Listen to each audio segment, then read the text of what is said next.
ఇన్కోర్ సంస్థ ఇప్పుడు అపార్ట్మెంట్ కూడా అదే ఉందా సార్? అపార్ట్మెంట్ అదే ఉన్నది. జస్ట్ లిటిల్ బైట్ ఈ అపార్ట్మెంట్ బఫర్ దొరికింది. ఏదన్నారు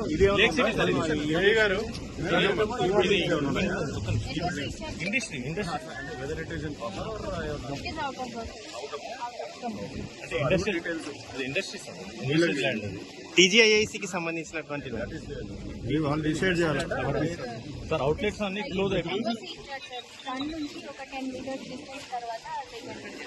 కన్వర్షన్ అయిందా వాళ్ళకి అవుట్లెట్స్ కూడా కట్ సంబంధించి